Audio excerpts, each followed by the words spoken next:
കരങ്ങൾ കൂപ്പി കണ്ണുകൾ തുറന്ന് ഈ ദിവ്യകാരുണ്യത്തിലേക്ക് നോക്കാം. സ്വർഗം നമ്മുടെ മുമ്പിൽ ഇറങ്ങി നിൽക്കുന്ന സമയമാണിത്. സ്വർഗീയ സാന്നിധ്യം നമുക്കായി വെളിപ്പെട്ടുകൊണ്ടിരിക്കുന്ന നിമിഷമാണിത്. നന്നായിട്ട് പ്രാർത്ഥിക്കാം, നന്നായിട്ട് ഹൃദയം കൊണ്ട് കർത്താവിനെ വിളിക്കാം. നമ്മുടെ സങ്കടങ്ങൾക്കും നമ്മുടെ വേദനകൾക്കും നമ്മുടെ കണ്ണുനീരിനും നമ്മുടെ നൊമ്പരങ്ങൾക്കും അപ്പുറം ദൈവത്തിൻ്റെ സ്നേഹം നമ്മളിലേക്ക് ഒഴുകിയിറങ്ങുന്ന നിമിഷങ്ങളാണത്. നമ്മുടെ നൊമ്പരങ്ങളെയും നമ്മുടെ ജീവിതത്തിൻ്റെ സങ്കടങ്ങളെല്ലാം ഈശോ പൊതിഞ്ഞു പിടിക്കുന്ന സമയമാണത്. ദൈവം നമ്മളെ പൊതിഞ്ഞു പിടിച്ചാൽ മക്കളെ, അത് ഈ ലോകത്തിൻ്റെ സകല അസ്വസ്ഥതകളിൽ നിന്നുള്ള ഒരു ദൈവിക സംരക്ഷണമാണ്. ഈ ആരാധനയുടെ നിമിഷങ്ങളിൽ വിശ്വാസത്തോടെ നമുക്ക് പ്രാർത്ഥിക്കാം. അതിലുപരി ദൈവസ്നേഹത്തിൽ നിന്നുകൊണ്ട് നമുക്ക് ദൈവത്തെ വിളിക്കാം. കർത്താവിൻ്റെ വലിയ കരുണയും കർത്താവിൻ്റെ വലിയ കൃപയും സ്നേഹവും സൗഖ്യമൊക്കെ നമ്മളിലേക്ക് ഒഴുകിയിറങ്ങുന്ന നിമിഷങ്ങളാണ്. നമ്മൾ അർഹിക്കുന്നതിലും ഉപരി എന്നും നമ്മുടെ ജീവിതത്തിൽ കൂട്ടിച്ചേർക്കുന്നവനാണ് നമ്മുടെ കർത്താവ്. ആ കർത്താവിൻ്റെ സാന്നിധ്യം അൽത്താരയിലുണ്ട്. കരങ്ങൾ രണ്ടും തുറന്ന് യാചനാപൂർവം പിടിച്ച് കണ്ണുകൾ തുറന്ന് കർത്താവിനെ കണ്ട് നമുക്ക് ഒരുമിച്ച് ഈശോയെ ആരാധിച്ചുകൊണ്ട് പ്രാർത്ഥിക്കാം. പരിശുദ്ധ പരമ ദിവ്യകാരുണ്യ നാഥനായ ഈശോയ്ക്ക് എന്നേരവും ആരാധനയും സ്തുതിയും പുകഴ്ചയും ഉണ്ടായിരിക്കട്ടെ. കരങ്ങൾ രണ്ടും മാറോട് ചേർത്ത് പിടിക്കാം. ഏതാനും നിമിഷം നിങ്ങളുടെ വേദനകളെ തമ്പുരാന്റെ മുമ്പിൽ ഇറക്കി വെച്ച് പ്രാർത്ഥിക്കുക. ലോകം മുഴുവനും നമ്മുടെ മുമ്പിലുണ്ടെങ്കിലും അനേകര് നമ്മുടെ കൂടെ ഉണ്ടെങ്കിലും നമുക്കറിയാം, ചിലപ്പോൾ നമ്മൾ ഒറ്റപ്പെട്ടു പോകാറുണ്ട്. ചില സങ്കടങ്ങൾ നമ്മളെ വല്ലാതെ അസ്വസ്ഥപ്പെടുത്താറുണ്ട്. ആരോടും പറയാനും പങ്കുവയ്ക്കാനും പറ്റാത്ത രീതിയിലുള്ള ചില സ്വകാര്യ ദുഃഖങ്ങൾ നമ്മളെ അലട്ടാറുണ്ട്. അതെല്ലാം പറയാൻ, അതെല്ലാം പങ്കുവയ്ക്കാൻ മോനെ ഈ സാന്നിധ്യത്തിലേക്ക് നീ നിന്നെ ചേർത്ത് വയ്ക്കുക. നിന്റെ സങ്കടങ്ങളിലൂടെ, നൊമ്പരങ്ങളിലൂടെ, കഷ്ടപ്പാടിലൂടെ, ജീവിതത്തിന്റെ തിക്താനുഭവങ്ങളിലൂടെ എല്ലാം നീ കടന്നു പോകുമ്പോഴും നിന്നെ കരുതുന്നൊരു ദൈവം ഈ അൽത്താരയിലുണ്ട്. നിന്നെ ചേർത്ത് പിടിക്കുന്നൊരു കർത്താവ് ഈ അൽത്താരയിലുണ്ട്. നിന്നെ ജീവന തുല്യം സ്നേഹിക്കുന്ന ഒരു ദൈവം ഈ അൽത്താരയിലുണ്ട്. നിനക്ക് വേണ്ടി ജീവൻ ബലിയായി നൽകി നിന്നെ സ്നേഹിച്ച കർത്താവ്. ആ കർത്താവിനോടല്ലേ നിന്റെ സ്വകാര്യ ദുഃഖങ്ങൾ പറയേണ്ടത്? നീ എന്തിനാ ഇതെല്ലാം ഉള്ളിൽ കൊണ്ട് നടക്കുന്നേ? നീ എന്തിനാ ഇതെല്ലാം നിന്റെ ഹൃദയത്തിൽ സൂക്ഷിച്ച് നിന്റെ മനസ്സിൽ ഇങ്ങനെ ആലോചിച്ച് ചിന്തിച്ച് വല്ലാതെ ഭാരപ്പെട്ടും അസ്വസ്ഥപ്പെട്ടും ഹൃദയം നുറുങ്ങിയും മനസ്സ് ഭാരപ്പെട്ടും ചങ്കുലയ്ക്കുന്ന അനുഭവമായിട്ട് നീ എന്തിനു കടന്നു പോകണം? നിനക്കൊരു ദൈവം ഉണ്ടല്ലോ. നിന്റെ വേദനകൾ പറയാൻ, നിന്റെ സങ്കടങ്ങൾ പങ്കുവെക്കാൻ നിനക്കൊരു കർത്താവുണ്ടല്ലോ. മോളെ, കർത്താവ് ഇതാ നിന്റെ കൂടെ ഉണ്ടല്ലോ. നിന്റെ കയ്യെത്തും ദൂരത്താ ദൈവമില്ലേ? നീ പറഞ്ഞ കേൾക്കാവുന്ന ദൂരത്തിലല്ലേ, അകലത്തിലല്ലേ നിന്റെ കർത്താവുള്ളത്? നിന്റെ ഹൃദയം വിങ്ങുന്നതും നീ നെടുവീർപ്പിടുന്നത് പോലും കേൾക്കാൻ പറ്റുന്ന അകലത്തിൽ നിന്റെ കർത്താവിന്റെ സാന്നിധ്യമില്ലേ? ഈശോയോട് പറ, ഈശോയോട് പങ്കുവെക്കുക നിന്റെ നൊമ്പരങ്ങൾ. ഈശോയുടെ തിരുമാറിലേക്ക് നീ നിന്നെ തന്നെ ചേർത്ത് വയ്ക്കുക. ആ തിരുമാറിൽ നീ ചേർത്ത് നിന്നെ നിർത്തുമ്പോ വല്ലാത്തൊരു സ്നേഹം അനുഭവിക്കാൻ പറ്റും, വല്ലാത്തൊരു ആശ്വാസം അനുഭവിക്കാൻ പറ്റും. ഇത് ലോകത്തിന് തരാൻ പറ്റുന്ന ആശ്വാസമല്ല, മനുഷ്യർക്കാർക്ക് തരാൻ പറ്റുന്ന ആനന്ദമല്ല, ആശ്വാസമല്ല. ഈശോ തരുന്നത് അവന്റെ മാറോട് നീ ചേർന്ന് കിടക്കുമ്പോ അനുഭവിക്കുന്ന ആനന്ദം, അത് ലോകത്തിന് തരാൻ പറ്റുന്നതല്ല.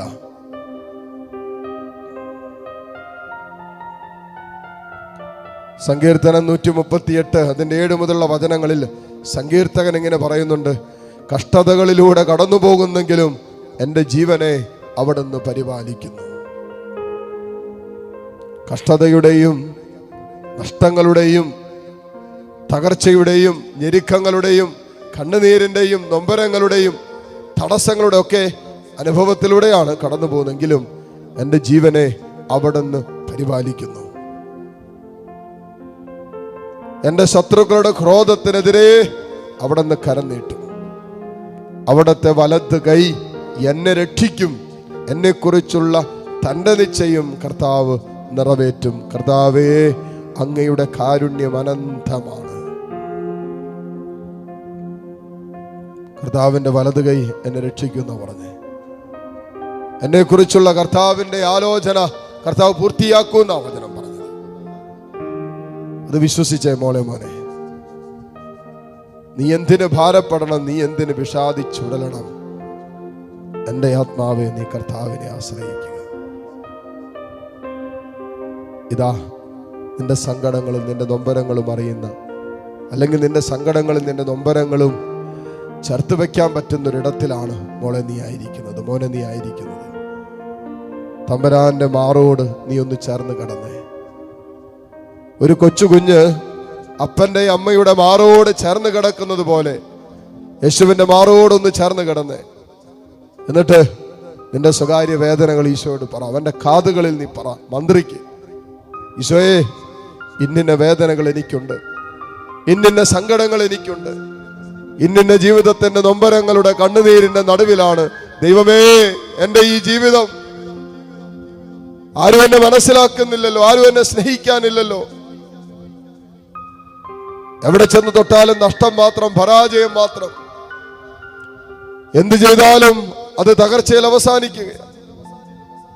എൻ്റെ കുടുംബം, എൻ്റെ ദാമ്പത്യം തമ്പുരാനെ വല്ലാതെ അസ്വസ്ഥപ്പെടുന്നുണ്ട്.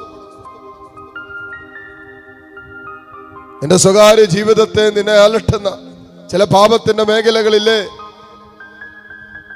അതും കർത്താവിനോട് പറ, ഈശോയോട് പറ, സഹായിക്കാൻ പറ. തമ്പുരാനെ, എനിക്ക് പറ്റണില്ല, പല മേഖലകളിലും എനിക്ക് എൻ്റെ കഴിവ് കൊണ്ടും എൻ്റെ പരിശ്രമം കൊണ്ടും എനിക്ക് എൻ്റെ അധ്വാനം കൊണ്ടും മുന്നോട്ട് പോകാൻ പറ്റണില്ല. തമ്പുരാനെ, നീ എന്നെ സഹായിക്കാൻ പറ. എൻ്റെ എല്ലാ സ്വകാര്യ നൊമ്പരങ്ങളെയും തമ്പുരാനെ മാറോട് ചേർന്ന് കിടന്നുകൊണ്ട്, ആ മാറിൽ ചേർന്ന് തലവെച്ച് കടന്നിട്ട് പറ, ഈശോയോട് പറ, ഈശോ നിന്നെ കേൾക്കട്ടെ. നിന്റെ നൊമ്പരങ്ങൾ ഈശോയോട് പങ്കുവയ്ക്ക. ഈശോ നിന്നെ കാണട്ടെ. ഈശോയെ ആരാധന, ആരാധന, ആരാധന, ആരാധന.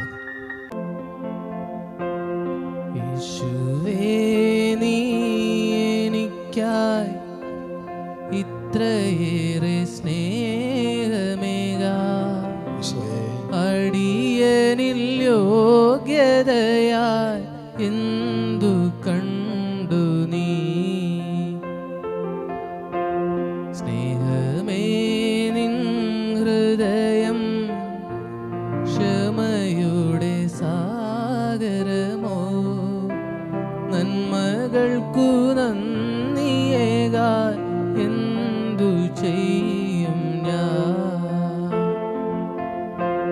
യേശുവേ, നീ എനിക്കായി ഇത്രയേറെ സ്നേഹമേകാ, അടിയനിൽ യോഗ്യതയായി എന്തു കണ്ടു നീ.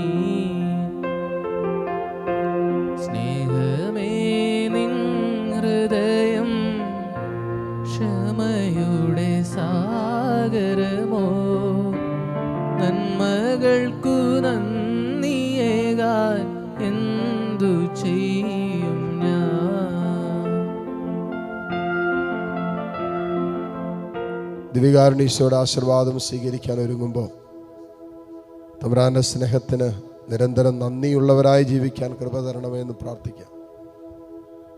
നടത്തുന്ന വഴികൾക്കെല്ലാം നന്ദി പറയാം. ചേർത്ത് പിടിക്കുന്ന എല്ലാ അനുഭവങ്ങൾക്കും നന്ദി പറയാം. കർത്താവ് നൽകിയ സൗഖ്യത്തിന് വിടുതലിനൊക്കെ നന്ദി പറയാം. നന്ദിയോടെ കർത്താവിനെ സ്തുതിച്ചുകൊണ്ട് ദിവ്യകാരുണീശോയുടെ ആശീർവാദം നമുക്കിപ്പോൾ സ്വീകരിക്കാം. ആരാധന,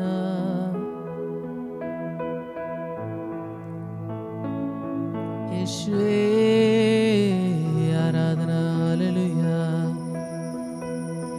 യേശുവേ ഹല്ലേലൂയ, യേശുവേ